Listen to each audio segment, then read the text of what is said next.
মাছকে বলা হয় লেবিও লেবিও রোহিতা, তাই তো?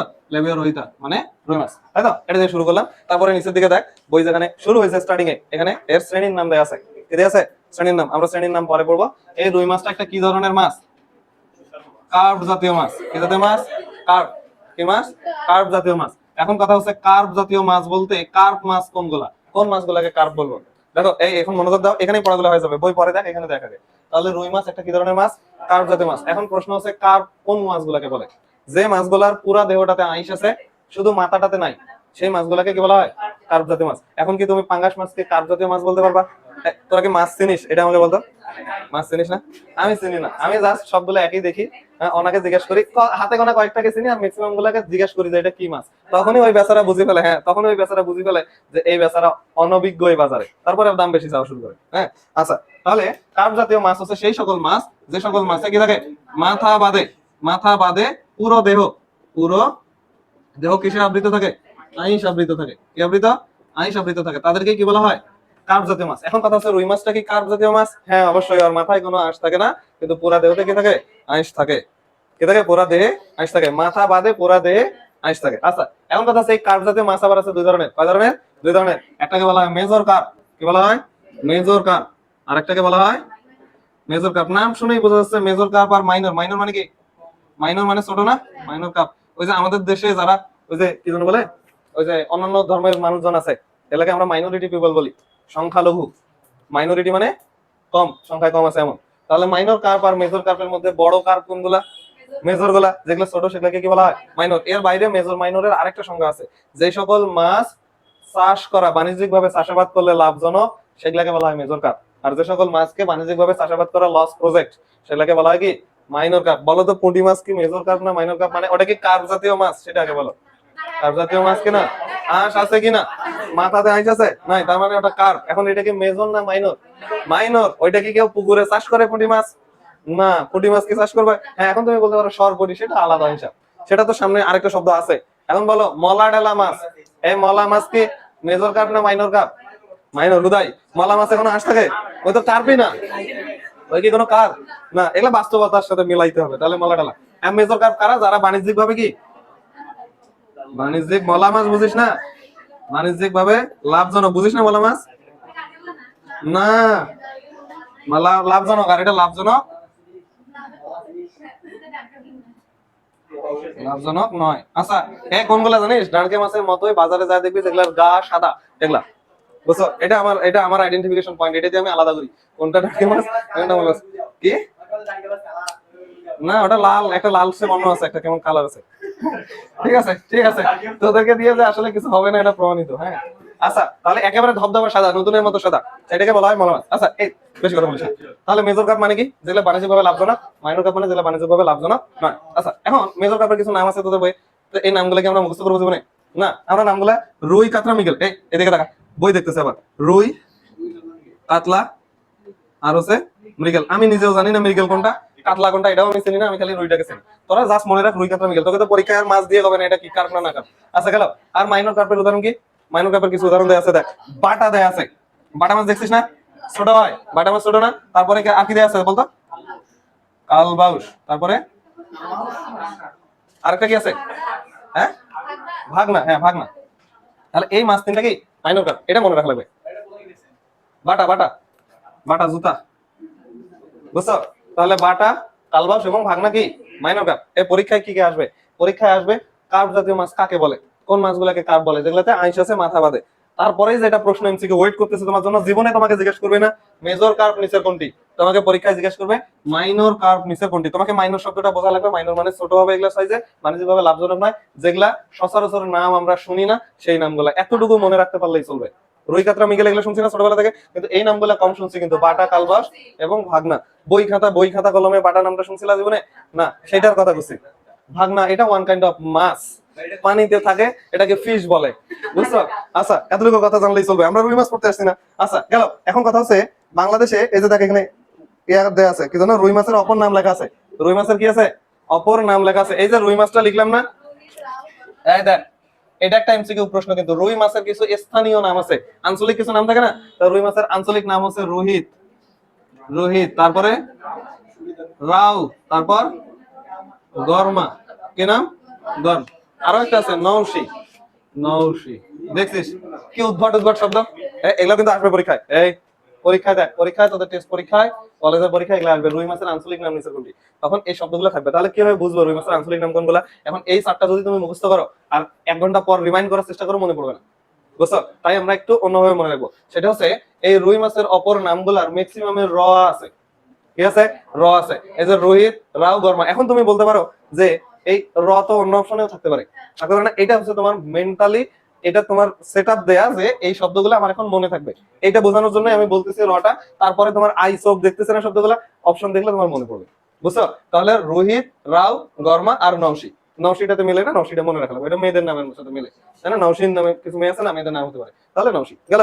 এটা হচ্ছে হলো পরীক্ষা আসতে পারে। এখন কথা হচ্ছে রুই মাছ, এত মাছ থাকতে আমাদের বইয়ে রুই মাছে কেন হয়? রুই মাছ কেন? আর রুই মাছের বা সাইজই কেমন, কত বড় হয়? দেখ রুই মাছের এখানে মেজর কাপ বলছি না, এই রুই মাছ মেজর কাপ না, তো এটা নিশ্চয়ই বড় হবে। তাহলে এটার বড় কত দূর হইতে পারে? এটা বড় 700 থেকে 800 গ্রাম হতে পারে। কত গ্রাম? 700 থেকে 800 গ্রাম। তবে এই রুই মাছের পোনাটা কোথা থেকে কালেক্ট করা হয়েছে? এটা হ্যাসারি থেকে কালেক্ট করা হয়েছে। তুমি ধরো রুই মাছ চাষ করতেছো, তাহলে হ্যাসারি থেকে, ওই যে হ্যাসারি মানে যেখানে রুই মাছের পোনা তৈরি করে, ওই পোনা কিনে নিয়ে আসে যদি পুকুরে ছাড়ি দাও, তোমার পুকুরে 1 বছর পর কতটুকু সাইজ হবে? 700 থেকে 800 গ্রাম। 1 বছর পর। কোথা থেকে পোনা নিছো? হ্যাসারি থেকে। এখন যদি হ্যাসারি থেকে না নিয়ে তুমি, বাংলাদেশের একটা নদী আছে হালদা নদী, কোন নদী? হালদা নদী। এই নদী থেকে রুই মাছের পোনাটা নেও খালি, দেখ এই পাঠ করে দেখ। রুই মাছের পোনাটা নিছো কোথা থেকে? হালদা নদী থেকে। এটা কিন্তু হ্যাসারি থেকে নিছলা, কৃত্রিম ভাবে পোনা তৈরি করা হয়েছে এটা। আর হালদা নদীতে রুই মাছের পোনা পাওয়া যায়, ওইটা কিনে নিয়ে আসে তুমি যদি পুকুরে ছাড়ি দাও, 1 বছর পর দেখবা 2 থেকে 2.5 কেজি করে হয়েছে। এটা ডাবলেরও বেশি, ডাবলেরও বেশি না? তাহলে হালদা নদীতে যে রুই মাছের পোনা প্রাকৃতিক ভাবে পাওয়া যায়, নিশ্চয়ই এই পোনাটার এখন দাম বেশি হবে। হ্যাসারিতে যদি তুমি 1 কেজি কেনো 10,000 টাকা দিয়ে, এই হালদা নদীর 1 কেজি পোনার দাম অনেক বেশি হবে। সেটা কত? 60 থেকে 65,000। কত? হালদা নদীর 1 কেজি পোনার দাম কত? 60 থেকে 65,000। বুঝছো? তাহলে দেখো, তাহলে এই হালদা নদী কি, এই কথা বলিস না, তাহলে এই হালদা নদীতে পাওয়া পোনার যদি এত দাম হয়ে থাকে, তাহলে নিশ্চয়ই হালদা নদীতে বাংলাদেশের মানে ওই এরিয়ার সকল আবাল বৃদ্ধ সবাই জাল নিয়ে যায় এই পোনা ধরার ট্রাই করবে। তাহলে ওই নদী তো একসময় পর দেখা যাবে যে নাই, ঘোলা হয়ে গেছে, শেষ হয়ে গেছে, তাই না? হ্যাঁ, এখন কথা হচ্ছে ওই নদীটাকে যখন এই কি যেন বলে ডিম ছাড়ার সময় হয়, মাছ যখন ডিম ছাড়তে আসে, তখন ওইটা সেনাবাহিনীর তত্ত্বাবধানে থাকে। সেনাবাহিনী, সেনা টহল যায়, সিসিটিভি ফুটেজ লাগায় রাখে, যাতে কেউ ধরতে না পারে। মানে পোনা ধরুক, তাতে আপত্তি নাই। আপত্তি হচ্ছে যে মাছগুলা ডিম পাড়ার জন্য আসছে, মা রুই মাছ যেগুলা, এগুলা ধরা পড়লে পরের বার ডিম দেবে কে? বুঝছো? বুঝেছো? তাও তো বাঙালি না। রাত্রে বেলা তো সিসিটিভি দিয়ে পুরো নদী আর কাভার করা সম্ভব না, লাইট দেওয়া সম্ভব? দেখবে যে রাত্রে বেলা যা ঠিকই হয় নামি ধরতেছে। তো ধরে কিভাবে? জাল খেওয়ায় না, খেওয়ায় খেওয়ায় ধরে, কারণ মাছ তো না, ওটা দিনের ছবি। যখন ধরার পারমিশন দেয়, মানে রুই মাছটা চলে গেছে, তারপর তো পারমিশন দেয়, তখনকার চিত্র এটা। আচ্ছা, ওই চিত্র তোদেরকে বুঝতে হবে না। তাহলে দেখো, এত কষ্ট করে এত কষ্ট করে তোদের একটা একটা সহজ বুদ্ধি দেখ, এত কষ্ট করে পড়াশোনা করার দরকার আছে জীবদ্দশায়? হ্যাঁ, তুমি আর মানে যদি বিয়ে করে থাকো, বিয়ে করার পর বউকে খাওয়া বাকি, তখন পরিবারকে বুঝাবা যে দেখো, বিয়ে করার পর ওনাকে সব আমি হালদা নদীর ওই আশেপাশে যাবো, ওখানে যা পুঁতি মানে যখন মাছ ধরা এগুলো ধরা যাবে, যদি তুমি 1 বছরে 10 কেজি ধরতে পারো, পুরো বছর তোমার একেবারে পায়ের উপর পা তুলে দিয়ে চলে যাবে। চলে যাবে না বলো? চলে যাবে কিন্তু। বুঝেছো? তাহলে এটা হচ্ছে হালদা নদী। এই মানগুলো এখানে আছে, এই হয়েছে ইন্টারেস্টিং। রুই মাছ খুব ইন্টারেস্টিং, এই কথাগুলো ওখানে আছে। দেখ, সর্বোচ্চ কত হইতে পারে? 2 থেকে 2.5 কেজি হতে পারে, তবে সেটা কোথাকার? হালদা নদীর। আর এমনিতে কৃত্রিম ভাবে খামারে যদি নাও তুমি, তাহলে কত হবে? 700 থেকে 800, অনেক কম কিন্তু। বুঝছো? এখন প্রশ্ন হচ্ছে, বাংলাদেশে তো অনেক নদী আছে, এগুলা থাকতে হালদা কেন? এটা প্রশ্ন না? এত নদী থাকতে হালদা নদী কেন? এতগুলো নদীর মধ্যে একটাতেও ইনকেপ হচ্ছে না রুই মাছের পোনা। এত বর্ধনশীল না পোনা এগুলা? অত বর্ধনশীল তো অন্য নদীগুলোতে কেন নয়, হালদাতেই কেন? দেখো, হালদা এগুলা যদিও তোদের পরীক্ষা আসবে না, কিন্তু মানে জানা দরকার, বেসিকটা ক্লিয়ার করা দরকার। হালদা নদীতে কেন? তোমরা কি জানো যে মাছ পানির স্রোতের পক্ষে সাঁতার কাটে না স্রোতের বিপরীতে সাঁতার কাটে? বিপরীতে। তোমরা কি কখনো ভাবি দেখছো কেন ওই স্রোতের বিপরীতে যাচ্ছে? হ্যাঁ, ওর মাথায় সমস্যা আছে, তাই তো? তাই কিনা? ও কি জানে না যে স্রোতের বিপরীতে গেলে ওই পাশেই তো ওরা জাল দিয়ে মাছগুলো ধরছে? এমন না? এই বৃষ্টির সময় যখন গ্রাম অঞ্চলে বৃষ্টি হয়, এই নালাটা দিয়ে ধর পানি নামতেছে, উজানের পানিগুলা গ্রামের সব পানি এদিক দিয়ে যাচ্ছে, তাই কিনা? আমি আগে ভাবতাম ছোটবেলায়, কি এরা এটা কিনা জাল ফেলাইলে, এতদিন পর্যন্ত একটা পানি আসছিল না, এটা জাল ফেলাইলে মাছ উঠতেছে, আমি ভাবতাম মাছগুলো মনে হয় বৃষ্টির পানির সাথে উপর থেকে আসতেছে, এরা ধরতেছে। ব্যাপারটা কি এমন? না, পানি যখন এই পাশে নামতেছিল, এই যে পুকুরটাতে বা যে নদীটাতে যায়, যে জমিটাতে যায় নামতেছিল, ওপাশ থেকে মাছ কোন দিকে আসতেছিল? উল্টা ডিরেকশনে আসতেছিল। তখনই এরা জাল টান টানে ধরতেছিল। তো মাছগুলো কি মানে একটু কমন সেন্স নাই? পাগল তো নিজের ভালো বোঝে, ওরা কেন অপোজিট সাইডে আসতেছে? তোদেরকে তো ধরবে। না ধর ওই বুঝলো না যে ওকে ধরবে, এটাও ধর মাছটা বোঝে নাই, তো মাছটার তো এতটুকু বুদ্ধি খাটা উচিত যে কোন দিকে গেলে আমার শক্তি ব্যয় বেশি হবে, স্রোতের বিপরীতে আসতে ওকে বেশি পাখনা ইয়া করতে হবে না, তাও কেন সে উপরের দিকে আসতেছে, কোন লোভে? নিশ্চয়ই কোন একটা লোভে আসতেছে। সেই লোভটা কি জানো? সেই লোভটা হচ্ছে এতদিন পর্যন্ত এই মাছটা ধর, এই মাছটা ধর কোথায় ছিল? এই মাছটা ধর কোথায় ছিল? পানিতে ছিল। এই আসতেছে, এটা মাছ। এরকম মাছ তোরা মারছিস, ছোটবেলায় আসছিস না? অবশ্যই আসছিস। হ্যাঁ, এই মাছটা এটা জুম আউট করা আছে, বুঝছো? তাই ছোট দেখাচ্ছে, জুম ইন করলে বড়। তো এই মাছটা যখন যে পানিতে ছিল, ওই পানিতে নিশ্চয়ই একটা অক্সিজেনের কনসেন্ট্রেশন ছিল। কনসেন্ট্রেশন ছিল না? ছিল তো, অক্সিজেনের একটা কনসেন্ট্রেশন ছিল। এখন বৃষ্টির সময় গ্রাম থেকে যে বয়া বয়া পানিটা আসে পড়তেছে এখানে, ওই পানিটাতে অক্সিজেনের পরিমাণ বেশি আছে। কেন? কারণ ওইটা স্রোত পেয়ে আসতেছে না, তো বাতাসের সংস্পর্শের সাথে ঘর্ষণ হচ্ছে না, ওই পানিটাতে অক্সিজেন বেশি আছে। কি বেশি আছে? অক্সিজেন বেশি আছে। এখন এই বেশি অক্সিজেন যুক্ত পানিটা যেই এখানে এসে পড়ে, মাছ এখন চিন্তা করে কিরে বেশি অক্সিজেনের পানিটা কোথেকে আসতেছে, তখন সে ওই অক্সিজেন কোন পাশ দিয়ে আসতেছে ওইটা খোঁজা শুরু করে দেয়। তো খুঁজে পাইছে এদিক থেকে আসতেছে, তো এইখানে আসি দেখে এই পাশ থেকে আসতেছে, তখন ওই চিন্তা করতেছে এডে যদি এত অক্সিজেন থাকে, না জানি উপরে কত আছে। বুঝে আসো? এই বুঝছো? না জানি উপরে কত আছে, তাই সে কি করার ট্রাই করে, উপরের দিকে যতই উপরে যায় ততই তো বেশি পাওয়া যায়, ওই খালি উপরে উঠতে গেছে, নিজের শক্তি ব্যয় করে উপরে উঠতে আছে। বুঝছো? তাহলে অক্সিজেনের ঘনত্বের সাথে মাছের সম্পর্ক অনেক নিবিড়। যেখানে অক্সিজেন বেশি পাবে মাছ ওই জায়গায় যাওয়ার চেষ্টা করবে। বুঝছো? চেষ্টা করবে ওই জায়গায় যাইতে। আরেকটা কারণ আছে, সেই কারণে সে উপরের দিকে উঠতেছে, সেটা হচ্ছে ওই পানিটা উপরে অনেক ঘর্ষণ টর্ষণ করে আসতেছে না, ওই পানিটা গরম, ওই পানিটার টেম্পারেচার বেশি থাকে। কি থাকে? বেশি থাকে। আর পুকুরে যে স্থির পানিতে মাছটা এতক্ষণ বসেছিল, ওইটাতে পানির টেম্পারেচার কম আছে। যখন উষ্ণতা পাবে বেশি, তখন সে এখন উষ্ণ মানে আবার এমন না যে 100 ডিগ্রি সেলসিয়াস, একটা নির্দিষ্ট লেভেল 24 থেকে 28 ডিগ্রি সেলসিয়াসের টেম্পারেচার ওদের খুবই পছন্দের। বুঝেছো? তো তখন সে ওই উষ্ণতার লোভেও সামনের দিকে আগায়, যেটা তার জন্য কাল হয়ে দাঁড়ায় পরে, তাই না? এটাতে মরে যায় না? তার মানে মরাল অফ দ্য স্টোরি কি দাঁড়াইলো? অতি লোভে তাঁতি নষ্ট। তোর এখানে ভাই গরম পানি আসতেছে, এখানে অক্সিজেন আসতেছে, তো এখানেই থাক না, সীমাবদ্ধ থাকা উচিত কিনা? তো ও আরো উপরের দিকে ওঠার চেষ্টা করলো, পরে জীবনটাই চলে গেল। দেখছো এরকম ঘটনা ঘটে। তো এই হালদা নদীতে কেন, এটার উত্তরও এখানে আছে। হালদা নদী এমন একটা জায়গাতে আছে, হালদা নদী এমন একটা জায়গাতে আছে যেখানে এই মোহনা, বোঝো? মোহনা কি বলতো? মানে হচ্ছে দুইটা নদীর নদীর সংযোগস্থল, সংযোগস্থল। তাহলে যখনই এই যে হালদা নদীটা দুইটা নদীর সংযোগস্থলে আছে, তার দুই দিক থেকে পানি এসে ঘর্ষণ খাচ্ছে, বাতাসের অক্সিজেন ওইটার সাথে যুক্ত হওয়ার সম্ভাবনা বেশি, ওইটাতে অক্সিজেন আছে কি বেশি, এটা একটা কারণ। আরেকটা কারণ হচ্ছে এই মোহনায় যে পানির টেম্পারেচার, এটা কি কম হবে না বেশি হবে? বেশি হবে। এখানকার টেম্পারেচার, এক্সাক্ট টেম্পারেচারটা মনে রাখা লাগবে। এখানকার টেম্পারেচার 24 থেকে 28 ডিগ্রি সেলসিয়াস। এই 24 থেকে 28 ডিগ্রি সেলসিয়াস টেম্পারেচারে রুই মাছ ডিম পাড়তে পছন্দ করে। কি করতে পছন্দ করে? ডিম পাড়ায়। তাহলে ডিম পাড়ার জন্য উপযুক্ত টেম্পারেচার কত? 14 থেকে, হ্যাঁ 24 থেকে 28 উপযুক্ত তাপমাত্রা। এটা পরীক্ষায় আসবে তোদের এমসিকিউতে, এগুলো আছে বইয়ের এক জায়গায়, আমি দেখাবো এখন, তোরা জাস্ট খালি মনে রাখ। বুঝছো? তাই পৃথিবীর এত নদী থাকতে হালদা নদীতে গিয়ে সবাই ডিম পাড়তে যায়, সবগুলা রুই মাছ আটে যায়। বুঝছো? আর ওখানে ডিম টিম পাড়ি চলে আসে, পরে আমরা ওখান থেকে ধরে ওই যে যারা চাষি আছে ওদের কাছে বিক্রি করে দেয়। বুঝছো? তাহলে ওইখানে যদি একবার আমরা যাইতে পারি, 1 কেজি ধরলেও তো 65,000, নট নট লেস, মানে খুব কম যেত না, এমনটা কিন্তু মোটামুটি ভালোই। 65,000 টাকা হইলে মানে কয় মাস? 5 12 60 না, 5,000 করে মাসে পড়ে গেল। বুঝছো? 5,000-এর বেশি, তাই কিনা? 5,500-এর অল্প কম, ম্যাথ পারি একটু। বুঝছো? এই বুঝে আছো? হ্যাঁ, এই হচ্ছে কথা। এই জন্য হালদা নদীতে। এখন হালদা নদীটা কোথায় অবস্থিত? এটা কি রংপুর বিভাগে? না, এটা চট্টগ্রামে। এই শব্দটা আসলে আর আমরা পারি না, বোম মারলেও আর কইতে পারি না হালদা নদীটা কোথায়। হালদা নদীটা চট্টগ্রামে। কোথায়? চট্টগ্রামে। চট্টগ্রাম, চট্টগ্রামের হালদা নদীতে। ঠিক আছে? একবার সময় পাইলে যা দেখা করি আসবো, মাছ চাষ ধরার দরকার নেই, এমনি দেখা করি আসবো। এখন আসো নিচের দিকে। হ্যাঁ, এখন কথা হচ্ছে রুই মাছ থাকে কোথায়? বসতি। এই বসতি তো শিখাইলাম। ওকে মিঠা পানিতে থাকে নাকি নোনা পানিতে থাকে?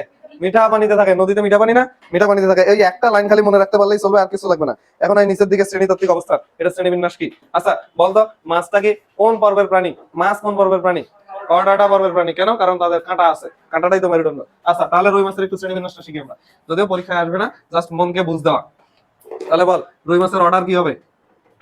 এই ফাইলাম, এই ডিভিশন, ডিভিশন কি? কিংডম, কিংডম, কিংডম কি অ্যানিমেল না? অ্যানিমেলিয়া। আচ্ছা তারপরে ফাইলাম, ফাইলাম কি? করডাটা। তারপর ক্লাস, এই ক্লাসটা তোরা কইতে পারবি না। হ্যাঁ, ক বানানগুলো ক। হ্যাঁ, একটিনো, এটা কইতে পারছিস তোরা? একটিনো টেরেজি, আমি যে তোদেরকে পড়াইলাম, একটিনো টেরেজি, সাবগ্রুপ টেরেজি পড়াইছিলাম না? হ্যাঁ, কন্ট্রিকটিস, কন্ট্রিকটিস মানে কি ছিল? তরুণস্থিময়, হ্যাঁ তরুণস্থি, কাঁটা থাকবে না, কাঁটার পরিবর্তে সব কুচকুচি গুলো থাকবে, এটাই তো। আর এটাতে কাঁটা আছে, তাই অ্যাক্টিনোপ্টেরিজি। এখানে আরো পড়াইছিলাম, এই মাসের আঁশের নাম পড়াইছিলাম সাইক্লয়েড। আর এই যে এটা সি মানে সাইক্লয়েড, আর সাইক্লয়েড আর টিনয়েড, টি দেখেছিল টিনয়েড। তাহলে এই দেখ অলরেডি তুই জানিস যে টিনয়েড, টিনয়েড এই মাসের আইসের নাম কি সাইক্লয়েড। তাহলে এটা গেল ক্লাস। তারপরে ওর অর্ডার, এই দেখ অর্ডারটা এখন পারবি, ওই যে সাইক্লয়েড টাইপের শব্দ কি সাইপ্রি ফর্মিস, এই দেখ এমন এই শব্দটা মনে রাখবি, সাইপ্রি ফর্মিস, সাইপ্রি ফর্মিস, সাইপ্রিমি, সাইপ্রি ফর্মিস, সাইপ্রি ফর্মিস। সে যাই হোক, এটা একবার ঢাকা ইউনিভার্সিটিতে আসছিল, তাই আমি এটা লিখে দিলাম। এটা কথা আসছিল ডি ইউতে আসছিল একবার, যে এর অর্ডারটা কেমন, সাইপ্রি ফর্মিস বা সাইপ্রি মিফর্মিস। আচ্ছা ওই একই কথা, সাইপ্রি মিফর্মিস। ঠিক আছে, এটা মনে রাখা লাগবে। এটা এখন তো এক্সাক্ট শব্দটা মনে থাকবে না, কিন্তু এতটুকু কথা তো মনে থাকবে, সাইক্লয়েড টাইপের শব্দটা এতটুকু মনে থাকতে পারলে অ্যানসারটা কারেক্ট করে দেবো। তো স্যার এখন আসো ফ্যামিলি।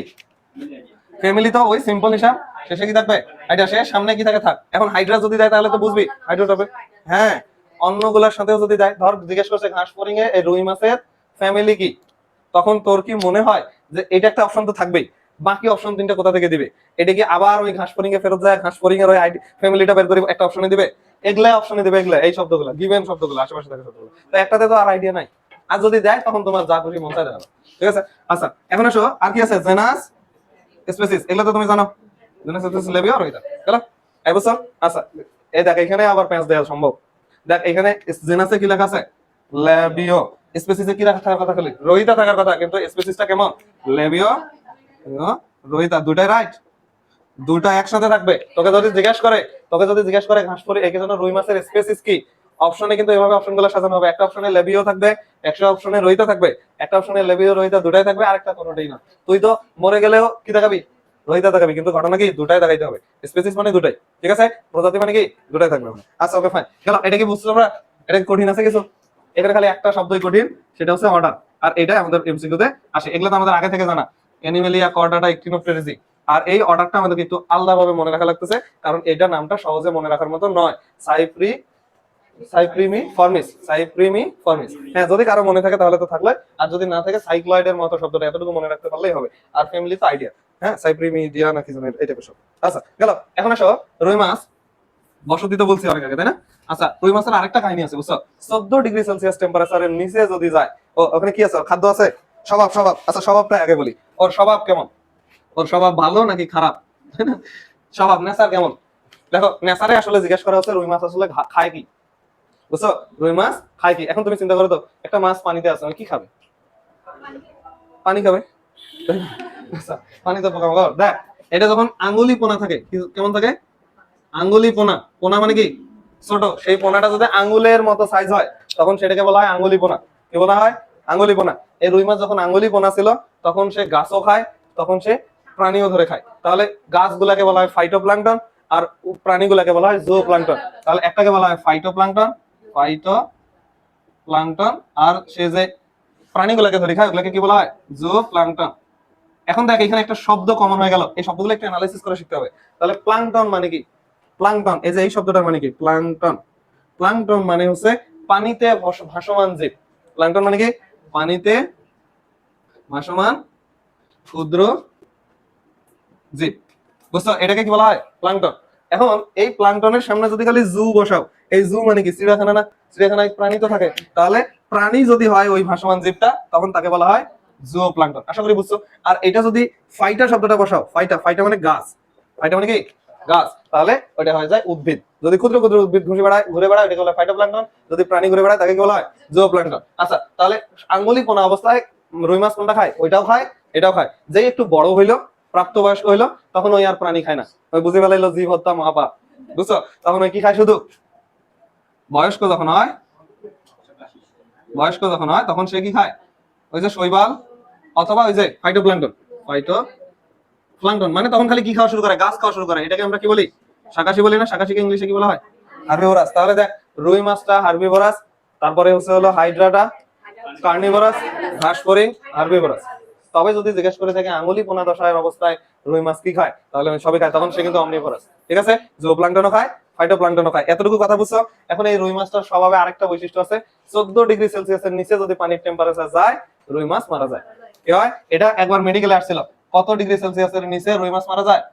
রুই মাছ মারা যায় 14 ডিগ্রির নিচে ওই সার্ভাইভ করতে পারবে না, দন্ত নয়াকার না। ঠিক আছে, একেবারে ফুল স্টপ।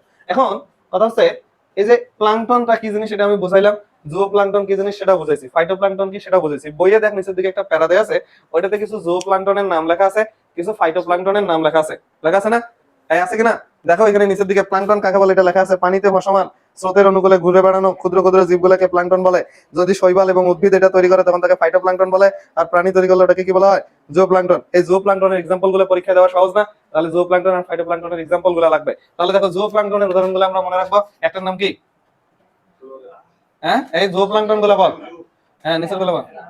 হ্যাঁ, প্যারামেসিয়াম, আরেকটা নাম ড্যাফনিয়া, হাইডার প্রিয় খাবার। এখন এটা আমার মনে রাখা লাগবে যে এরা কি, এরা জুওপ্লাঙ্কটন, বুঝছো? এখন এটা আমি মনে থাকবো কিভাবে? তোমরা এই যে ছোটবেলায় জিডিপি পড়ছিলাম, মনে আছে? গ্রস ডোমেস্টিক প্রোডাক্ট, জিডিপি দিয়ে মনে রাখবো, জিডিপি। এই যে জিতে যদি আবার জু আসতেছে না, মানে ডিরেক্ট জেড আসতেছে না, কিন্তু ওই টাইপের তো আসতেছে, জ আসতেছে তো।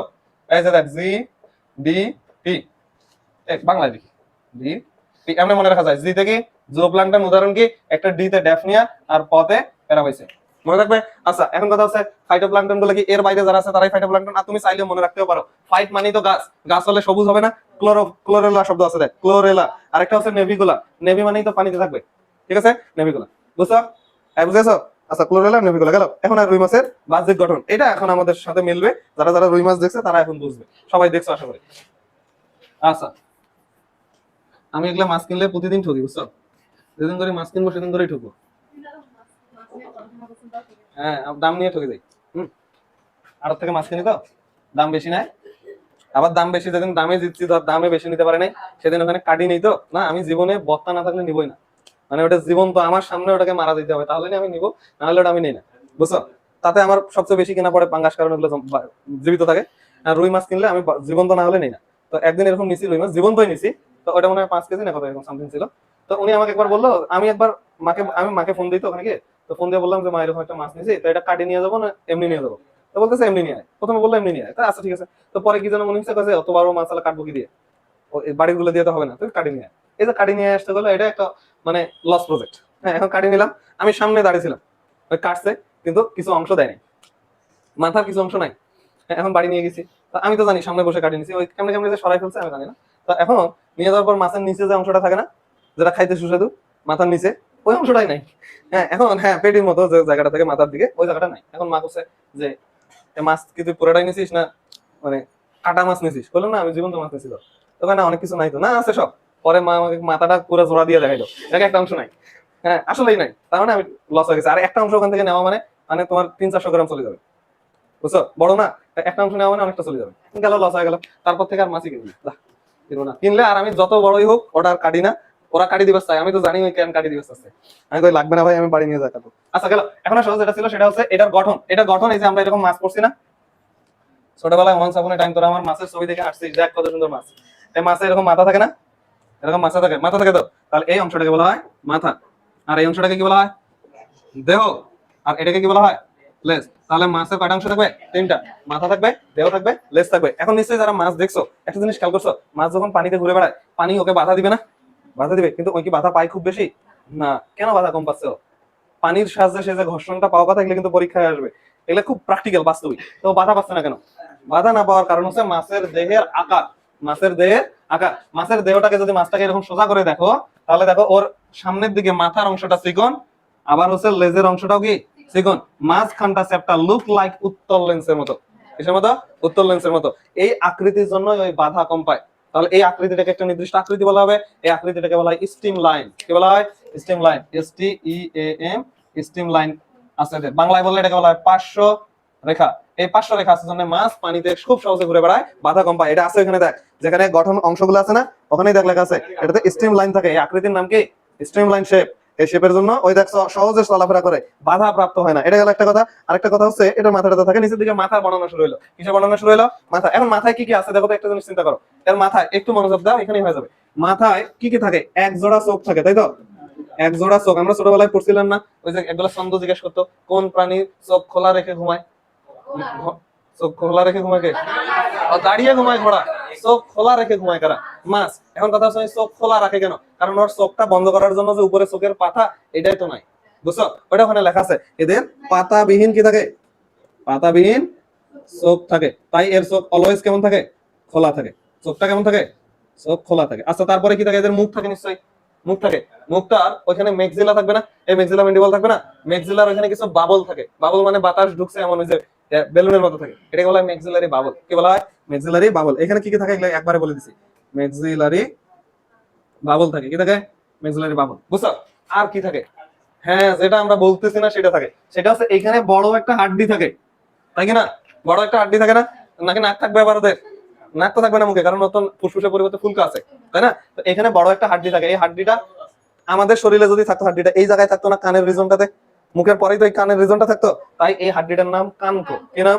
কানকো। যারা বাজারে গিয়ে এই হাড্ডি অস্থিটার নাম কি? কানকো। যারা বাজারে গিয়ে মাছ, জীবন্ত মাছকে শ্বাস প্রশ্বাস চালাইতে দেখছো, তাহলে এই কানকোটা উঠালে কি পাওয়ার কথা? ফুলকা। মাঝখানে একটা পর্দা থাকে। কেউ যদি বাজারে গিয়ে জীবন্ত মাছকে শ্বাস প্রশ্বাস চালাইতে দেখো, তাহলে দেখবা এই কানকোটার জাস্ট নিচে একটা পর্দা থাকে। এই পর্দার নাম কি? ব্রঙ্কিওস্টিকাল পর্দা। কি নাম? ব্রঙ্কিওস্টিকাল পর্দা। এই গাল, গাল শব্দটা আছে না, তাহলে এটাকে বলা হয় ব্রঙ্কিওস্টিকাল পর্দা। এখন কথা হচ্ছে এই পর্দার নাম কেন এমন হইলো? ব্রঙ্কিওস্টিকাল, এটা কিন্তু এমসিকিউতে আসছে। কানকোর নিচে থাকা এবং ফুলকার মাঝে যে পর্দাটা থাকে তার নাম কি? ব্রঙ্কিওস্টিকাল পর্দা। এই যে আমরা বলছিলাম না হার্ট মানে কার্ডিও, বলছিলাম কিনা? তাহলে এই যে ব্রাঙ্ক কথাটা এদিকে লিখলাম, ব্রাঙ্ক। ব্রাঙ্ক, এই ব্রাঙ্ক কথাটার মানে হচ্ছে ফুলকা। ব্রাঙ্ক মানে কি? ফুলকা। সারা জীবনের জন্য এটা মনে রাখা লাগবে। এখানে আসবে সেমি ব্রাঙ্ক, হেমি ব্রাঙ্ক, এই সেই মেলা, সিউডো ব্রাঙ্ক, এগুলো আসবে। ব্রাঙ্ক মানে কি? ফুলকা। ব্রাঙ্ক মানে ফুলকা। এই পর্দাটা ব্রাঙ্কের উপরে আছে না, তাই এটাকে বলা হয় ব্রাঙ্কিও। আর গালের রিজন, তাই এটাকে বলা হয় ব্রাঙ্কিওস্টিকাল পর্দা। এরপরেও যদি কারো মনে না থাকে, সত্যি আর করার কিছু নেই, বুঝছো? তাহলে মাথা থেকে খুব সামান্য পড়াশোনা। এর মাথায় চোখ থাকে দুইটা, এই চোখে কি থাকে না?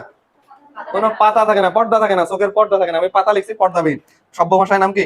চোখটা পর্দাবিহীন, ফলে চোখটা অলওয়েজ খোলা থাকবে। মেক্সিলার উপরে কি থাকে? মেক্সিলারি বাবল। পরীক্ষায় জিজ্ঞেস করবে ফুলকার উপরে থাকা অস্থিটার নাম কি? কানকো। অথবা জিজ্ঞেস করবে রুই মাছের দেহের সবচেয়ে বড় অস্থিটার নাম কি? ওটাও কানকো। কি? কানকো। আর যে প্রশ্নটা সচরাচর জিজ্ঞেস করে, কানকো এবং ফুলকার মধ্যবর্তী পর্দাটার নাম কি? ফুলকা মানে, তোমাকে প্রশ্নে ফুলকা বলছে মানে ডিকশনারির মতো, ফুলকা মানে ব্রাঙ্ক। ফুলকা মানে কি? ব্রাঙ্ক। তাহলে পর্দার নাম কি? ব্রাঙ্কিওস্টিকাল পর্দা। কি নাম? ব্রাঙ্কিওস্টিকাল পর্দা। ক্লিয়ার? মনে থাকবে? মাথার গল্প শেষ। এখন আসো দেহ। এই মাথাটা থেকে আইস ছিল, তাই তো এটা কার? আইসবিহীন। এটাও কিন্তু লেখা আছে ওখানে, মাথাটা আইসবিহীন। হ্যাঁ, আঁশ থাকতে পারে। হ্যাঁ হ্যাঁ, তোরা জানিস না? হ্যাঁ, তেলাপিয়া থাকে কিনা জানি না, আই ডোন্ট নো। ছাঁটি আর কি? চ্যাং মাছ। হ্যাঁ, দুইটা একই একই রকমের মাছ, তবে এটা একটা না, জি না। তোরাও কি আমার মতো ধারণা পোষণ করিস নাকি যে এটা ছেলে মাছ, এটা মেয়ে মাছ? না, ওটা এটা আলাদা মাছ। এটা একটা প্রজাতি, এটা একটা প্রজাতি। এটা গাঢ় কালারের, মানে কালো, একটু ডার্ক থাকে কালারটা। ওটা একটু গোল্ডেন কালারের মতো হয়। হ্যাঁ, একটার মাথা মোটা, একটার মাথা মোটা না। হ্যাঁ হ্যাঁ, একটা দামি, একটা কোনটা দামি রে? চ্যাং মাছ দামি। আমার গ্রামের নামই তো চ্যাংমারি। এই আমাদের গ্রামের নাম, এই আমাদের গ্রামের নামই হচ্ছে চ্যাংমারি, বুঝেছো? চ্যাং মাছের জন্য বিখ্যাত। ওখানে মাছ এরকম পাওয়া যেত, এখন আর নাই। একটা সময় প্রচুর মাছ পাওয়া যেত। আমাদের গ্রামের নামে আমাদের ইউনিয়নের নামকরণ করা হয়েছে 8 নম্বর চ্যাংমারি ইউনিয়ন পরিষদ, বুঝেছো? আচ্ছা, হ্যাঁ, 8 নম্বর ময়নপুর না। হ্যাঁ, আচ্ছা, এটা আমরা শুনতে চাইছি। আচ্ছা, হ্যাঁ, এখন আসো। এখন আসো, এই মাথার মাথার গল্প শেষ হয়েছে না? এখন আসো দেহ। এতদূর বুঝছো সবাই? পড়াগুলো কি কঠিন লাগতেছে? সোজা কিন্তু, খুব কঠিন না। এখন আসো, এখন আসো দেহ। এই এখন আসো দেহ। দেহতে কি কি থাকে? দেখ, ওর দেহটাতে 3টা ছিদ্র থাকে। কি থাকে? 3টা ছিদ্র থাকে। এটা ওর পৃষ্ঠীয় দিক না? পৃষ্ঠীয় দিক, পিঠ যদি আছে। আর এটা অঙ্কীয় দেশ না? অঙ্কীয় দেশের কাছাকাছি এখানে সিরিয়াল ওয়াইজ 3টা ছিদ্র থাকে। প্রথম ছিদ্রটার নাম হচ্ছে দেহর মধ্যে, এগুলা দেহ নিয়ে কথা হচ্ছে। দেহর মধ্যে অঙ্কীয় দেশে 3টা ছিদ্র থাকে। প্রথম যে ছিদ্রটা থাকে এটার নাম হচ্ছে পায়ু ছিদ্র। পায়ু ছিদ্র। তারপরে যেটা থাকে সেটার নাম জনন ছিদ্র। আর সবার শেষে যেটা থাকে সেটাকে বলা হয় রেশন ছিদ্র। এখন এগুলা থেকে প্রশ্ন কি করবে জানো? বিশাল বিশাল প্রশ্ন করা সম্ভব। কবে? যে প্রথম যে ছিদ্রটা থাকে ওটার নাম কি? এই 3টা অপশনে থাকবে। আবার জিজ্ঞেস করবে মধ্যবর্তী ছিদ্রটার নাম কি? ম্যাক্সিমাম সময় এটা জিজ্ঞেস করে। মধ্যবর্তী ছিদ্রটার নাম হচ্ছে জনন ছিদ্র। আর জিজ্ঞেস করবে শেষের ছিদ্রটার নাম কি? দেহকাণ্ডের রেশন ছিদ্র। এখন এগুলো মনে থাকবো কিভাবে? আমাদের এই যে বুকের হাড্ডিকে আমরা কি বলি? পাঁজর বলি না? তাহলে এটা দিয়ে মনে রাখবো যে পাঁজর। এই যে প প্রথমে পায়ু ছিদ্র, বর্গীয় জ জনন ছিদ্র, র রেশন ছিদ্র। ঠিক আছে? তাহলে ছিদ্রপথগুলোর ডিরেকশন কেমন? সামনে থেকে পিছনে পাঁজর, পায়ু, জনন আর রেশন। সিরিয়ালাইজ মনে থাকবে। আচ্ছা, আর এর দেহকাণ্ডটা কি দিয়ে আবৃত থাকবে? আঁশ দিয়ে আবৃত থাকবে। এতটুকু তো বোঝো, দেহকাণ্ড কি থাকবে? এখানে আঁশ ফাঁস থাকবে। তো এই আঁশের নাম তো আমরা অনেক আগে থেকে জানি, সাইক্লয়েড। আচ্ছা, অয়েড মানে কি? মতো না? সাইকেলের মতো। সাইকেল মানে সার্কেল, সার্কেলের মতো। সার্কেল মানে কি? এমন না গোল হবে বলে এটা এরকম গোল হবে। আর এই আঁশগুলা, রুই মাছের আঁশ তুলে দেখবা, আঁশটা কেমন হবে? এই যে এমন, মানে সার্কেল না, বাট কেমন? সার্কেলের মতো। বুঝেছো? এটা হয়নি এক্সাক্ট চিত্রটা, বাজারে যা দেখে যাবা, ঠিক আছে? যাওয়ার সময় কবে যে আমি মাছ নিবো না, আমি এখানে আঁশটা একটু দেখবো, এক্সামিনেশন করবো। দেখতে দিবে না তোকে? এ আঁশ দেখে আমরা বুঝবো এই মাছটার বয়স কত হয়েছে। এটা এমনি দেয় নাই, রুই মাছ এমনি পড়তে দেয় নাই। এই রুই মাছটা এমনি পড়তে দিছে তোকে মনে হয়? পরে যখন মৎস্য কর্মকর্তা হবা, ভোক্তা অধিকার কর্মকর্তা হইছো, ওই যে এর মতো যা দেখো যে কোথায় ভেজাল আছে দোকানে, তো গেছো যা, তুমি কিভাবে বুঝবা? একটা মাছ যা দেখছো 10 কেজি ওজন, এখন এই 10 কেজি ওজনের রুই মাছটা স্টেরয়েড দিলে কিন্তু মাছ বড় হয়। স্টেরয়েড দিলে কি হয়? মাছ বড় হয়। ওই যে গরুগুলো ইনজেকশন দেয় না, দিলে মোটা তাজা হয়, স্টেরয়েড দেওয়া থাকে, হরমোন, টেস্টোস্টেরন প্রজেস্টেরন আছে না, এই টাইপের একটা হরমোন স্টেরয়েড। এখন তুমি কিভাবে বুঝবা এই মাছটাকে স্টেরয়েড দেওয়া আছে কিনা? আইস দেখলে বলে দেওয়া যাবে এই মাছের বয়স কত, 6 মাস, 1 বছর না 1.5 বছর। তখন তুমি হিসাব করতে পারবা 1 বছরে এটা নরমাল গ্রোথ কত, ধরো 2 কেজি। তো এখন তোমার এই মাছের বয়স আইস বলতেছে 2 বছর, কিন্তু মাছের বয়স ওজন হয়েছে কত, 10 কেজি। এত তো হওয়ার কথা না, সর্বোচ্চ 5 হওয়ার কথা। তার মানে স্টেরয়েড দেওয়া আছে, ধরে জরিমানা। বুঝছো? ধরি কি জরিমানা। আর না হলে জরিমানা যদি দিতে না চাও, আমার যে সেক্রেটারি আছে ওর সাথে সিস্টেমে কথা বলো, তাই তো? হাদিয়া দাও, সমঝোতা। এই আমরা জোর করে নিচ্ছি, সমঝোতার ভিত্তিতে তোমরা একটু সমঝোতা করো। এটাকে চাঁদা বলে? এটা বলে না, এটা সমঝোতা। স্বেচ্ছায় যদি কেউ কিছু দেয়, এটাকে কি বলে? সমঝোতা বলে, চাঁদা বলবো না। তাহলে এই হচ্ছে কথা, আঁশের নামটা ওখানে লেখা আছে, গেল। এখন এই বক্ষে, এই দেহের মধ্যে আরেকটা জিনিস আছে, সেটা হচ্ছে পাখনা। কি আছে? পাখনা। পাখনা আছে না? পাখনা আছে। এখন মাছের কোথায় কোথায় পাখনা থাকে এখন বোঝা যাবে মেয়েরা আদৌ বাড়িতে কাজ করে কিনা। বল এখন আমাকে, পাখনা কোথায় কোথায়, এগুলো মিশাই আগে, দাঁড়া। তোরা কথা বলিস না, এই মাছ দেখিস না, যদি কেউ দেখে দেখে বলিস তার রোজা হালকা হয়ে যাবে, ঠিক আছে? হ্যাঁ, কেউ যদি দেখে দেখে বলে তার রোজা কি হয়ে যাবে? হালকা হয়ে যাবে। আমরা বলে দিলাম হালকা হয়ে যাবে। আচ্ছা, এই আঁশ কোথায় কোথায় থাকে? এই যে দেখ, আঁশ থাকে এইখানে একটা, তো এই এখানে অনেকগুলো রশি থাকে না আঁশটাতে আবার, তাই তো এই সাইক্লয়েডকে একটা, হ্যাঁ পাখনা আইস বলছি। আচ্ছা, ভুলে বলেছি, স্লিপ অফ টাং। আচ্ছা, আমার মাথায় ঘুরতেছে অন্য কিছু, কারণ আমাকে ওয়ার্ডে একটা কাজ দিচ্ছে, পেশেন্টের সাথে কথা বলে পুরো হিস্টোরিটা লিখতে হবে, ওটা আমার টোটালি এখনো বাকি। এটা আমার দোষ না অবশ্য, সোমবারে এক্সামটা হওয়ার কথা ছিল, আজকে স্যার ডেট আগায় রবিবারে নিয়ে আসছে। ওই যে আসিফ মাহমুদের মতো ঢাকা গেরাও কর্মসূচিটা একদিন আগায় নিয়ে আসার মতো। তাই আমার মাথায় ঘুরতেছে, তোদেরকে পড়ানো শেষ করে আবার ওইটা আমাকে লিখতে হবে ইফতারের আগে, কারণ ইফতারের পরে যাবার ক্লাস আছে। তাহলে উপরের দিকের এটাকে কি বলা হয়? পাখনা বলে। তা এটা পৃষ্ঠীয় পাখনা, পিঠে আছে না, তো এই পাখনার নাম কি হবে? পৃষ্ঠ পাখনা। আচ্ছা, আর কোথায় পাখনা থাকে? তোরা বলিস না ছেলেগুলো, আমি জানি তোরা জানিস। পৃষ্ঠ পাখনা। আরেকটা পাখনা, এই যে কানকোটার নিচেই থাকে, এটা কয়টা থাকে সেটা বল। এই পাশে একটা আছে, ও পাশে একটা আছে, তাই আমরা তো অবশ্যই হাঁটতে পারতেছি না। এই পাখনাটার নাম কি হবে বলতো? মাথার পরে যেহেতু আছে বক্ষ, মাথার পরে বুক আছে না, নাকি উদর আছে? বক্ষ, তাই এটাকে বলা হয় বক্ষ পাখনা। কি বলা হয়? বক্ষ পাখনা। আচ্ছা, ওকে ফাইন। তারপরে আর কোথায় পাখনা থাকে? লেজ তো নিজে একটা পাখনা, এটাকে বলা হয়, হ্যাঁ লেজটাকে বলা হয় পুচ্ছ পাখনা। কি বলা হয়? পুচ্ছ পাখনা। আরো 2 ধরনের পাখনা আছে, কোথায় আছে সেটা বল। হ্যাঁ, কোথায় আছে? পায়ু পথের ওখানে একটা আছে। তাহলে এইখানকার পাখনাটাকে কি বলা হবে? পায়ু পাখনা। কি বলা হয়? পায়ু পাখনা। আরেকটা আছে, সেটা আরেকটা আছে, পায়ু পাখনার পর আরেকটা আছে, সেটাকে বলা হয় শ্রোণী পাখনা। কি বলা হয়? শ্রোণী পাখনা। সেটাও এখানে থাকে। কি থাকে? শ্রোণী পাখনা। আচ্ছা দেখ, এখন আয়, তাহলে পাখনা কয় ধরনের? 5 ধরনের। কয় ধরনের? এটা এটা শ্রোণীর সামনে, হ্যাঁ সরি, শ্রোণীটা সামনে আর পায়ুটা পরে। শ্রোণী সামনে আর, আচ্ছা পায়ু। দেখ, এগুলা আমাদের শরীরের সাথে মেলালেই হবে। সবার আগে বক্ষ আছে না, এই রিজনটাকে বলি আমরা শ্রোণী চক্র। কি বলি? শ্রোণী চক্র। তাহলে বক্ষ পাখনা, শ্রোণী পাখনা, তারপরে পায়ু পাখনা। আচ্ছা, ওকে ফাইন। এখন কথা হচ্ছে, এই পাখনাগুলোর মধ্যে কিছু পাখনা আছে একটা করে থাকে সিঙ্গেল, কিছু পাখনা আছে ডাবল করে থাকে, তাই তো? 2টা করে থাকে। তোরাই বললি যেমন বক্ষ পাখনাটা 2টা করে থাকে। এখন আর কোনগুলা 2টা করে থাকে? শ্রোণীও 2টা থাকে। পায়ু কয়টা থাকে? পায়ু একটা থাকে। পায়ু একটা থাকে। আর এটা পুচ্ছ, পুচ্ছ 2টা থাকে। কয়টা থাকে? কয়টা থাকে বল? একটা থাকে। তাহলে কিছু পাখনা পাওয়া গেল একটা, কিছু পাওয়া গেল 2টা। আমরা এগুলা সংখ্যা নিয়ে কনফিউশন বাঁচতেছে না, আমরা জাস্ট মনে রাখবো যেটাতে প আছে, যেগুলা পাখনার নামের শুরুতে প আছে, এগুলা একটা করে শেষ। এই যে পৃষ্ঠ পাখনা একটা, এই যে পায়ু পাখনা একটা, পুচ্ছ পাখনা একটা। বুঝছো? 3টা আছে কিন্তু। আর বাকি 2টা কি?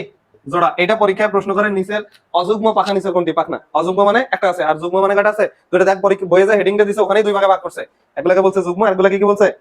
হ্যাঁ, জোড় আর বিজোড়। এই কারো বইয়ে যুগ্ম অযুগ্ম করা আছে দেখ। কারো বইয়ে জোড় বিজোড় আছে। আচ্ছা যাই হোক, নামগুলা তো কইতে পারবা? যেগুলাতে প আছে ওগুলা কি? এগুলা একটা করে আছে, আর যেগুলাতে প নাই ওগুলা কয়টা করে আছে? দুইটা। এখন রুই মাছের যদি আঁশ কেউ কেটে থাকো, এই একটিনোপ্টেরিজিকে আমরা রশিময় পাখনা বিশিষ্ট মাছ বলছিলাম না? ওদের এই পাখনার মধ্যে আবার কি আছে? এরকম অনেকগুলো রশি আছে না? রুই মাছ ধরে পৃষ্ঠীয় পাখনাটা তুলে দেখবে, ওটা আবার মেলা রশির মতো আছে, ছোট ছোট আছে না? তো এখন প্রশ্ন হচ্ছে কৃষ্ণ পাখনাতে কয়টা রশি আছে, পায়ু পাখনাতে কয়টা আছে? প্রত্যেকটা পাখনাতে তো রশি আছে, কোনটাতে কতটা করে রশি আছে? বিশাল গ্যাঞ্জাম, তাই না? তাহলে দেখ, এই পুষ্য পাখনাতে রশি আছে 19টা। This is my roll number, বুঝছো? আমার রোল নাম্বারের মতো। পুষ্য পাখনাতে কয়টা রশি আছে? 19টা। এই যে পায়ু পাখনাতে কয়টা আছে?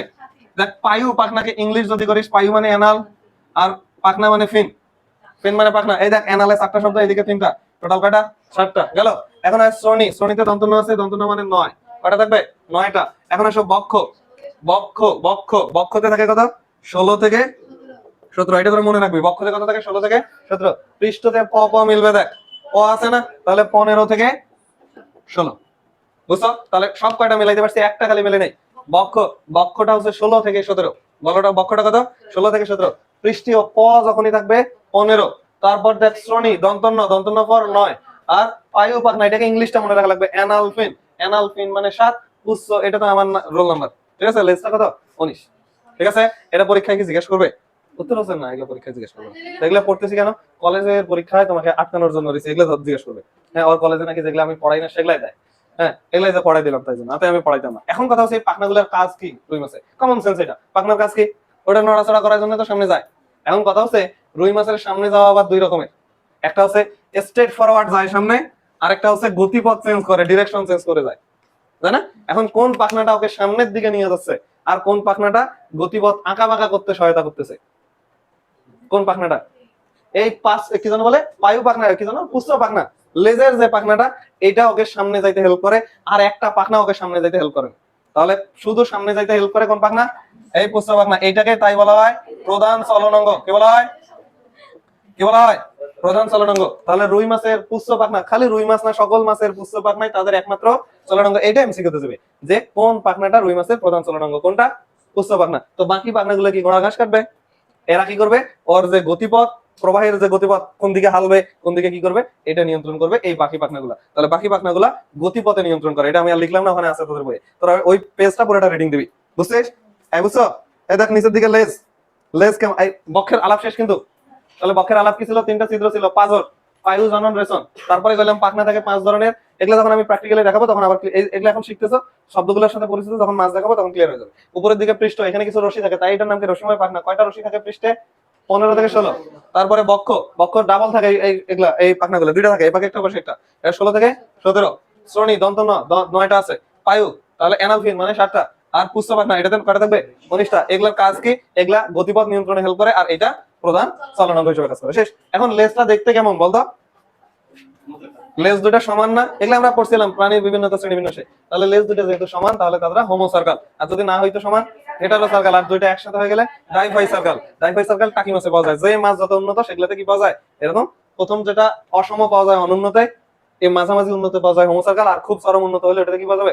ডাইফাই সার্কাল। এই টাকি মাছে পাওয়া যায়, তাই তো? টাকি মাছে পাওয়া যায় না? টাকি মাছে পাওয়া যাবে। শেষ। এখন আসো লেজ শেষ হইলো, তারপরে যেটা সেটা হচ্ছে আইস। ও আরেকটা জিনিস বলতে আমি ভুলে গেছি তোদেরকে, যখন বললাম না যে কার্ভ জাতীয় মাছ, কার্ভ জাতীয় মাছ মানে সারা দেহ আইসে আবৃত থাকবে, শুধু মাথা বাদে। আরো একটা শব্দ কিন্তু এখানে ইনক্লুডেড, সেটা হচ্ছে এই মাছের কি থাকা লাগবে? এই মাছের বায়ুথলি থাকা লাগবে, পটকা। পটকা যেগুলো আছে এগুলোকে কার্ভ বলতে পারবো। টাঙ্কি মাছের আছে নাকি? নাই। তাই ওটা কিন্তু এখন আমরা তো জানি না আছে কিনা, সন্দেহ আছে। হ্যাঁ, নাই, ওদের নাই। হ্যাঁ, বিশাল ব্যাপার। আচ্ছা, এখন আইস, আইসটা পড়াই শেষ, আর 5 মিনিট লাগবে। আচ্ছা, আছে আছে, এখন আছে। আচ্ছা, হয়েছে। এখন দেখো আইস। তাহলে মাছের আইসটা কেমন থাকে, এটা সৃজনশীল কোশ্চেন। এই এখন সৃজনশীল শুরু হলো, সেটা হচ্ছে আইসের চিহ্নিত চিত্র অঙ্কন করো। হ্যাঁ, আইসের চিহ্নিত চিত্র অঙ্কন করো। আচ্ছা, ওইদিকে দেখার দরকার নাই, ওইদিকে দেখার দরকার নাই। আইস কাকে বলে সেটা আমাকে বলো। রুই মাছের কাভারিংটাকে কি বলা হচ্ছে? আইস। ওই আইসটা যদি আমাদের শরীরে থাকতো, মানে আমাদের শরীরে কাভারিং এর কাজ করে কি? স্কিন। আমাদের ত্বকের যা বৈশিষ্ট্য এগুলো সব আইসের বৈশিষ্ট্য, সেম জিনিস না? আমাদের শরীরে ত্বক আছে, ওদের শরীরে কি আছে? আইস আছে। এই এতটুকু পার্থক্য। তাহলে এখন কথা হচ্ছে এই আইসটা ওদের কেমন, এটা আমরা অনেক আগে থেকে জানি। এদের আঁশ সাইক্লয়েড। এবং যারা রুই মাছের আইস তুলেছে তারা কিন্তু একটা মজার জিনিস জানে, সেটা হচ্ছে রুই মাছের আইসগুলো একটা আরেকটার উপর এরকম বসানো থাকে, বুঝছো? আমি একটা সারি একেই বুঝাই যে একটা আঁশ এরকম আছে, আরেকটা আঁশ এরকম থাকতে পারতো না? ব্যাপারটা কিন্তু এমন না, একটা আঁশ এরকম থাকলে আরেকটা আঁশ এটার উপরে থাকে, কাভার করে থাকে, তাতে লাভ কি বলতো? আঁশ তোলার সোজা। একটা যদি খালি কষ্ট করে তুলতে পারো, এটাকে টানি বের করলে নিচটা হালকা হয়ে যাবে না? তারপরে উঠবে, মানে খুব দ্রুত উঠবে, বুঝছো? তাহলে একটা আঁশ আরেকটা আঁশের উপরে এসে বসে থাকে। তাহলে এই জায়গাটুকু, এই আঁশটাকে যদি এখন এদিকে বের করে নিই, তাহলে এই জায়গাটুকুর উপরে ওই আঁশটা বসেছিল না? এটা আমাদের পকেটে হাত দেওয়ার মতো না? এটা উপরের ত্বক, এটার ভিতরে আরেকটা আঁশ এসে ঢুকে গেছে, ব্যাপারটা এমন না? তাই কি না? তাহলে এটাকে বলা হয় ডার্মাল পকেট। ডার্ম মানে ত্বক, ত্বকের উপরে একটা পকেটের মতো গর্ত তৈরি হচ্ছে না? এই অংশটাকে বলা হয় ডার্মাল পকেট, বুঝছো? তাহলে রুই মাছের আঁশে কি উপস্থিত? Dermal pocket. ডার্মাল পকেট জিনিসটা কি? একটা আঁশের উপর আরেকটা আঁশ উঠে গেলে যতটুকু স্পেসটা কভার করে ফেলে ওটাকে কি বলা হয়? Dermal pocket. আর সাইক্লয়েড শব্দটা তো তুমি অলরেডি জানো, জানো না? জানো। আচ্ছা, এখন কথা হচ্ছে আঁশ কোথায় থাকে এটাও তুমি জানো, মাথা বাদে পুরো দেহে থাকে, তাই তো? আচ্ছা, এখন কথা হচ্ছে আঁশটা কি দিয়ে তৈরি? আইসটা কি দিয়ে তৈরি? দেখো, এটা তুমি চাইলে আমি তোদেরকে বলে দিতে পারতাম যে আইসটা চুন এবং কোলাজেন দিয়ে তৈরি, আমি বলি নাই, কারণ এটাতে তোমাকে মাথা থেকে যেন আসে তোমাদের। দেখো, আমরা যখন প্রোটিন পড়ছিলাম তখন নিশ্চয়ই তোমাদের মনে আছে আমাদের ত্বকে কি থাকে? হ্যাঁ, চুন হবে, চুন। তাহলে চুন ও কোলাজেন। আমি যখন তোমাদেরকে পড়াইছিলাম আমাদের ত্বকে প্রোটিন যখন পড়াইছিলাম তখন মনে আছে কেরাটিন, কোলাজেন, এগুলো মনে আছে? তাহলে এগুলাতে থাকে কোলাজেন, থাকে কি থাকে? কোলাজেন। তাহলে এই আইসে কি থাকবে? কোলাজেন থাকবে, এটা নিয়ে কোনো কনফিউশন নাই। এখন কথা হচ্ছে আইসটা দেখতে কেমন? সাদা। কেমন প্রকৃতির? সাদা। যদি আজ চাবাই থাকো কখনো তাহলে দেখবা যে একটা কেমন কেমন লাগে, চুনের মতো লাগবে, ঠিক আছে? এখানে যারা আছে না মাছের, এগুলো তোরা তো মানে রিয়েল লাইফ থেকে অনেক দূরে, ডিটাচ। যারা মাছ বিক্রি করে ওই যে আঁশটা ইয়া করে না, খোসা ছড়ায় না, ওরা দেখবি তোকে তো মাছটা দিয়ে দিছে, ওই আঁশটা ওরা খুব ভালো মতো সংরক্ষণ করে, একটা কৌটা আছে ওইটাতে সংরক্ষণ করে। এখন ওই আঁশটা নিয়ে কি করবে? হ্যাঁ, তোরা পৃথিবীর একটা পার্ট দেখছো, আরেকটা পার্ট দেখো নাই। ওই আঁশটা ওই যে স্টেশনে যে মানুষজন গুলো আছে না, ওখানে গিয়ে ওরা ওটা আবার বিক্রি করে। তার মানে কিছু লোক আবার এটা কিনে নিয়ে যাবে, কিনে নিয়ে যাবে। এখন কিনে নিয়ে যাবে কি করবে? এই আঁশটা রান্না করলে খাওয়া যাবে। খাওয়া যাবে নাই বা কেন? কোলাজেন আছে তো, ওয়ান কাইন্ড অফ প্রোটিন আছে। কোলাজেন ওয়ান কাইন্ড অফ কি প্রোটিন না? খাওয়া যাবে, ওরা খায় এটা, বুঝছো? এটা সমাজের মানে ওদের লেভেলে না গেলে তুমি বুঝতে পারবে না। হ্যাঁ, হ্যাঁ, মেসের খাবারেও পাওয়া যেতে পারে। খালা যে রান্নাটা দেয়, রান্না তো খালা তো আমাদের, খালাকে যদি গিনেস ওয়ার্ল্ড বুকে কোনো ইভেন্ট থাকতো যে সবচেয়ে খারাপ রান্নাটাকে তৈরি করতে পারে, খালা ওই নির্দ্বিধায় ওই পুরস্কার প্রতি বছর জিততো, তাই না? আচ্ছা, এটা বুঝছো ডার্মাল পকেট। এখন এই পাশে পিস ঘুরালে একটা সুন্দর চিত্র আছে, সুন্দর চিত্র আছে না? তাহলে এটা কি দিয়ে তৈরি? চুন এবং কোলাজেন। এটা এমসিকিউতে আসবে। অস্থিটা কি দিয়ে তৈরি? চুন এবং কোলাজেন। এই যে অস্থি আর অস্থি আইস, আর এটা সাইক্লয়েড ধরনের। এখানে কি পাওয়া যায়? Dermal pocket. এখন পরীক্ষায় আসবে এই চিত্রটা অঙ্কন করো, যেটা আমাদের কাছে অবিশ্বাস্য মনে হচ্ছে যে এটা অসম্ভব। দেখ, এটা আঁকা খুব সোজা, আইসটা নকল করা যায়। এই যে আমাদের বৃদ্ধাঙ্গুলি থাম আছে না, থামের এখানে দেখ কিছু লেখা আছে, এটা হুবহু সেম। বুঝেছো? বুঝেছো? তাহলে আঁশটা কোথা থেকে আঁকবো আমরা? আমাদের হাতের আঙুলটার এই যে বৃদ্ধাঙ্গুলিতে যা আছে এগুলো একটা হুবহু লিখবো। ওটা কি কি আছে দেখ, এই দেখ আমি আঁকতেছি, দেখ ওটা সবার বাইরের দিকে, মানে সবার ক্যামেরা এরকম একটা আছে, তাই তো? তারপরে এরকম কিছু রেখা আছে নাকি? এখানে তো রেখা, এরকম রেখা আছে না কিছু? এই যে তোরা আর্চারি খেলা দেখছিস, আর্চারি খেলা দেখছিস, ধনুক খেলে যে একটা গোলে মারে, হ্যাঁ, এটার মতো টার্গেট, টার্গেটের মতো। কিন্তু এখানে চিত্রগুলো আঁকার সময় এই যে বড় বড় রেখা যেগুলো আঁকবা না, এই রেখাগুলো আঁকার সময় এগুলাকে আর একটু গোল কম করে করতে হবে। এগুলাকে কি করতে হবে? এই যে এরকম করতে হবে একটু, হ্যাঁ, এই যে এরকম হবে, বুঝছো? এই বুঝছো? এটা হচ্ছে না, এক সাইডে বেশি হয়ে গেছে। আচ্ছা, সামাও মনে করা হচ্ছে, এরকম আঁকি ফেলাবা। এটা আঁকা শেষ। এখন চিত্র আঁকা খুব সোজা। এখন এটা কেন্দ্রে যেটা আছে, ওই যে টার্গেটে আমাদের ফোকাস কোথায় থাকে? কেন্দ্রে না? তাই এটাকে বলা হয় ফোকাস বা নিউক্লিয়াস। ইলেকট্রনের কক্ষপথ হলে এটাকে নিউক্লিয়াস বলতাম, আর আর্চারি খেলা যদি কল্পনা করো এটাকে কি বলবো? ফোকাস। তাহলে এটার নাম কি? এদিকে লিখলাম ফোকাস অথবা কি নিউক্লিয়াস, বুঝছো? হ্যাঁ, বুঝেছো? তাহলে দেখ চিত্রটা কত সোজা, এটাকে বলা হয় ফোকাস বা নিউক্লিয়াস। এখন হ্যাঁ, হইলো না? এখন দেখ, এখন দেখ তোরা এখন আঁকিস না, কারণ আমি মিশাবো তো কিছু। এখন দেখ কিছুক্ষণ পর কি করতে হবে জানো? এই যে পেন্সিল রাবারটা আছে না, দেখ না, রাবারটা আছে না, ধরে এই দেখ এখান থেকে ধরে এরকম, এটা সামনের দিকে আছে, এইদিকে না, এইদিকে, একেবারে সামনের দিকে না? হ্যাঁ, এই যে দেখ এই সামনের অংশটাতে এরকম তুমি যেমন দিবা তেমন করে দিতে হবে, বুঝছো? কিছু জায়গায় এই সার্কেলটা কেমন থাকে? ডিসকন্টিনিউয়াস থাকে। কি থাকে? কেমন থাকে? ডিসকন্টিনিউয়াস থাকে। বুঝাইতে পারছি? এটা আঁকা যাবে না? তুমি খালি রাবার দিয়ে মিশিয়ে দিবা, এই পাশ থেকে ধরে পাশে নিয়ে যাবা, 3-4টা থাকে। এই মিশে দিলাম যে জায়গাগুলো, এগুলোকে বলা হয় রেডি। কি বলা হয়? রেডি। রেডি, বুঝছো? বুঝে আসো? এখন কথা আছে এগুলাকে কি করবো তাহলে? এগুলো সার্কেল না? এগুলো একটা করে বৃত্ত ছিল না?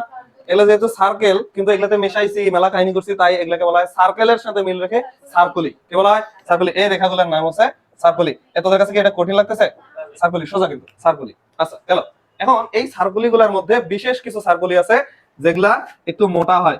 এই যে ধর এটা, তাহলে বিশেষ কিছু সার্কুলি মানে ওই সার্কুলি গুলা কিছু হতে পারে কেমন, এরকম মোটা হইতে পারে। এই মোটা রেখাটা দেখে আমরা বুঝি, আচ্ছা এটা আমি বুঝাচ্ছি, কিছু সার্কুলি কেমন হতে পারে, সার্কেল এরকম মোটা হইতে পারে। কেমন হইতে পারে? মোটা। এটা একটা দেখালাম, আরেকটা ধর ভিতরেরটা যেটা তো কম লাগবে। হ্যাঁ, তাহলে এরকম একটা মোটা থাকে। কিছু সার্কেল কেমন থাকে? মোটা। এই সার্কেল গুলা কখন মোটা হয়? বড় হইছে না, এই রেখাগুলাকে বলা হয় বার্ষিক বৃদ্ধি রেখা। কি বলা হয়? বার্ষিক বৃদ্ধি রেখা। বার্ষিক আছে, আমি দেখাচ্ছি, বার্ষিক বৃদ্ধি রেখা। এই বার্ষিক খেলাধুলা হইতো না, এটাকে আমরা কি বলতাম? Annual sports. কি বলতাম? Annual sports. তাহলে অ্যানুয়ালে এগুলা পাওয়া যাবে। তাহলে অ্যানুয়াল প্লাস সার্কুলে একসাথে করলে এটাকে বলা হয় অ্যানুলাস। এই রেখা বার্ষিক বৃদ্ধি রেখার অপর নাম কি? অ্যানুলাস। বুঝছো অ্যানুলাস কোথা থেকে আসছে? অ্যানুয়াল থেকে আসছে। কোথা থেকে আসছে? অ্যানুয়াল। এটা 1 বছর যদি বয়স হয় মাছের, এই যে এটা তুমি ভোক্তা অধিকারে পরে কাজে লাগবে।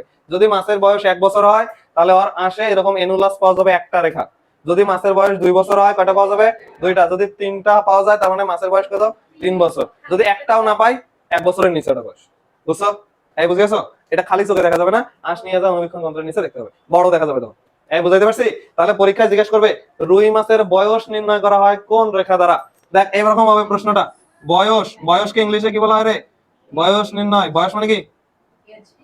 এর বানান যে কেমন? নির্ণয়। বয়স নির্ণয় করে কোন রেখা, এটা হবে প্রশ্ন। এগুলা আসছে পরীক্ষায়, বয়স নির্ণয় করে কোন রেখা। তখন তোর সামনে এই শব্দগুলো থাকবে, সবগুলা গিভেন থাকবে। সার্কুলি, অ্যানুলাস, রেডি, ফোকাস, এগুলো সব থাকবে। তাহলে তুমি যদি একটু চালাক হয়ে থাকো, বয়সকে ইংলিশে কি বলা হয়? এজ। তাহলে এটার নাম হচ্ছে অ্যানুলাস। ঠিক আছে? আর বাংলায় যদি লেখা থাকে বার্ষিক বৃদ্ধি রেখা, তো বার্ষিক মানে তো বয়স, ওটা দেখলে তো বুঝি পেলাম। ইংলিশ দিলে এজ এর সাথে মিলবে, এ মিলবে। ঠিক আছে? বুঝছো? গেল। আর একটা জিনিস আছে, সেটা দেখালেই শেষ। সেটা হচ্ছে এটা আঁশটা কেমন থাকে, এই আঙুলটার সাথে মেলা না, আর এটার সাথে মিলাইছি না, উপরের দিকের অংশটা অগ্রভাগ না। তাহলে এই যে পোর্শনটা, এই পোর্শনটাকে তুমি মার্ক করে দিবা, এটা কি? অগ্রদেশ। কি?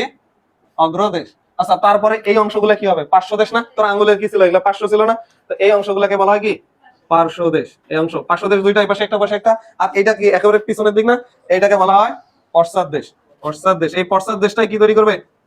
Dermal pocket. এর উপরে আরেকটা এসে পড়বে না? এটা এসে পড়বে। এই বুঝছো? দেখ চিত্রটা কত সোজা, সোজা না? দেখে আমরা ভয় পাইছিলাম, কিন্তু চিত্রটা অসম্ভব রকমের সোজা। বুঝছো? এখন দেখ এখানে বর্ণনাগুলো হয়েছে সুন এবং কোলাজেন দিয়ে তৈরি, এটা তো বুঝছো। চিত্রতে দেখতো কয়টা অ্যানুলাস লেখা আছে? 3টা। তার মানে এটা কয় বছর বয়সী রুই মাছ? 3 বছর বয়সী রুই মাছ। আর ফোকাস তো বুঝছোই, কেন্দ্র। তারপরে সার্কুলি, কেন সার্কুলি? সার্কেল থেকে আসছে। কোথা থেকে আসছে? সার্কেল থেকে আসছে। তারপরে ওই যে পিছনের দিকে উন্মুক্ত অংশ লিখছে, মানে ওইটার উপরে আসে আরেকটা পড়বে। বুঝছো? তাই এটাকে উন্মুক্ত। সামনের দিকের এটা অংশকে কি বলা আছে? অগ্রদেশ। কি বলা আছে? অগ্রদেশ। আর পাশের গুলাকে বলা হয় পার্শ্বদেশ। ওই লেখা আছে পার্শ্বদেশ। এই কথাগুলো পাশে ওখানে লেখা আছে বর্ণনা আকারে, তোমরা অবশ্যই রিডিং দিবা। নিচের দিকে দেখো যে অগ্র, পশ্চাৎ আর কি পার্শ্ব লেখা আছে। ওইখানে দেখ ডেন্টিন, এই সেই এগুলো লেখা আছে। তুমি চাইলে পড়তে পারো, কিন্তু নট নেসেসারি, নট নিডেড, দরকার নাই। বুঝেছো? ছেলেরা তো আর ওগুলো পড়বে না, তাহলে অংশটা পড়লেই চলবে। নিচের দিকে দেখলে আছে আঁশ মাছের প্রধান প্রতিরক্ষাকারী অঙ্গ হলেও, এই আঁশ কি? প্রতিরক্ষা না? আঘাত থেকে যাতে রক্ষা করে। এটা দিয়ে কি হয়? ওই যে মাছের চলাচলে পানির বাধা কমাতে এরা সাহায্য করে। এছাড়া এটা ওই যে এই দেখ এখানে লেখা আছে বয়স এবং বৃদ্ধির হার, এটা নির্ণয়ে এটা হেল্প করে। এটা কত বছর বয়স, কত বড় হওয়ার কথা ছিল, কত বড় হয়েছে, এই হারটা বোঝা যাবে এটা দেখে। বুঝছো? এই দেখে মাছের বয়স আমরা নির্ণয় করি। গেল, শেষ।